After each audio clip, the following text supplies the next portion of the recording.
Il primo dato che emerge è che ci sono molti reati, quasi tutti i reati sono in calo, soprattutto i reati predatori a cui io tengo in modo particolare, sono in calo anche le truffe agli anziani,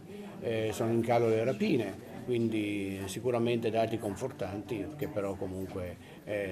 ci stimolano ancora a far meglio e a poter dare un ulteriore contributo alla sicurezza, soprattutto anche a quella percepita. Posso dire ai cittadini che l'impegno nostro è molto, molto alto, molto significativo, che continueremo su questa strada, anzi per dare una maggiore attenzione a quelle che sono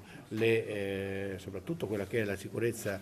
percepita, ci saranno ulteriori contributi di presenza di polizia tutte quelle volte che siamo in grado di poterle esprimere, le esprimeremo nel modo migliore. E c'è un nuovo fronte che è quello che il Ministero richiede, quello di procedere alle espulsioni nei confronti dei cittadini irregolari sul territorio e che creano un allarme sociale, quindi lì ci stiamo confrontando con tutte, stiamo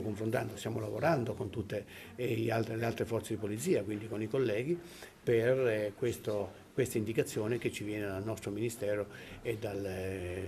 nostro capo della polizia.